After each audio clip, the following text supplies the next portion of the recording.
فأنزل السكينة في قلوب المؤمنين ليزدادوا إيمانا مع إيمانهم ولله جنود السماوات والأرض وكان الله عليما حكيما.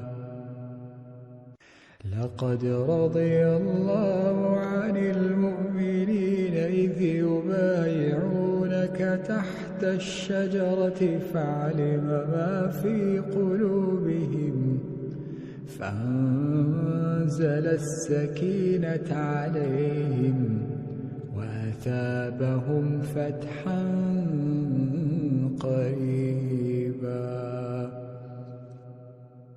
إذ جعل الذين كفروا في قلوبهم الحمية حمية الجاهلية فأنزل